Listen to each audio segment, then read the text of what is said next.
Hey everyone, John here, and we've switched to firmware 20.1.5. There's been an update to backwards compatibility, meaning more titles now work on Switch 2. This is the current chart for those that aren't compatible. On the Nintendo side, the red is Labo VR.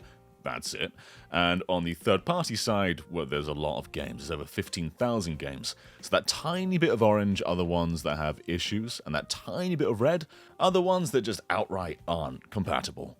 But even though the Nintendo section is almost entirely dark blue, there was one pretty big game that was having a few issues, and that was Pikmin 3 Deluxe. This was most evident when playing Bingo Battle. Just lots of glitched visuals, some crashes, and this occurred in other parts of the game as well, but it was mostly Bingo Battle, and that has now been resolved. Here we are playing Bingo Battle on 20.1.5, and everything is absolutely fine. So this game was already backwards compatible, but just had issues. So let's talk about some games that weren't backwards compatible and are now. In fact, if you go on the eShop and look at whatever game you want, it will tell you whether it is backwards compatible or not, and if it's only a recent one, it will tell you when it was recently added. So, for example, let's look at Crash the N. Sane Trilogy. This was just made backwards compatible, Crash 4 was fine, Spyro Reignited was fine, but Crash N. Sane was not for some reason. But now, you can play it perfectly fine. And the load times are actually drastically better on Switch 2. The general performance is about the same as it always was, but it's very nice to have this running on Switch 2, because it's 3 awesome Crash games. Another pretty big one was Marvel vs. Capcom Fighting Collection. This wasn't backwards compatible, so you couldn't buy it on the Switch 2 eShop, but people who already owned it could boot into the game, and they had pretty severe issues where the sprites just wouldn't load properly and would flicker in and out. But as you can see, Marvel vs. Capcom is back on the eShop and is running perfectly fine. No issues whatsoever, just pure Marvel vs. Capcom on your Switch 2. Nice, very, very nice one. Now, Limited Run had a very tricky situation with the Switch 2, where their Carbon engine just wasn't working. So basically every game they published that uses the Carbon engine, which is most of them, wouldn't work. And so Tombi, which is what we call Tomba in Europe, would just load to a big black glitch screen. And I think the worst part is they were counted as compatible even though they really weren't.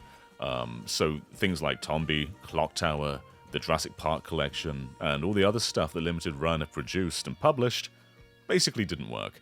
And as you can see, I'm going to boot Clock Tower right now, and it boots perfectly fine. Now, Limited Run did tweet saying that they were going to be fixing these games, but they also said they'd add Switch 2 features to some of them. And I've tried using the Switch 2 mouse in Clock Tower. Doesn't work. Maybe that's something that's coming a bit later on. Would have been really cool for that mouse to work, though, because this is a mouse game. So that would have been rad. Weirdly though, Gex, which came out like 2 days ago, still not backwards compatible. So that they fixed all the other Carbon Engine games, but Gex, I don't know why, that one's still not working. Bizarre. Another cool game though is Harvestella, big hidden gem of the Switch. Just a fantastic Square game that mixes farming and combat, quite reminiscent of like My Life as a King. Love this game. It is now backwards compatible, and it's running a lot better on Switch 2 than it was the Switch 1. So big shout out to Harvestella. There are some other big games of course, like Grid Autosport, but there's still a few gaps in backwards compatibility. Portal 1 works absolutely fine, but for whatever reason Portal 2 does not work at all.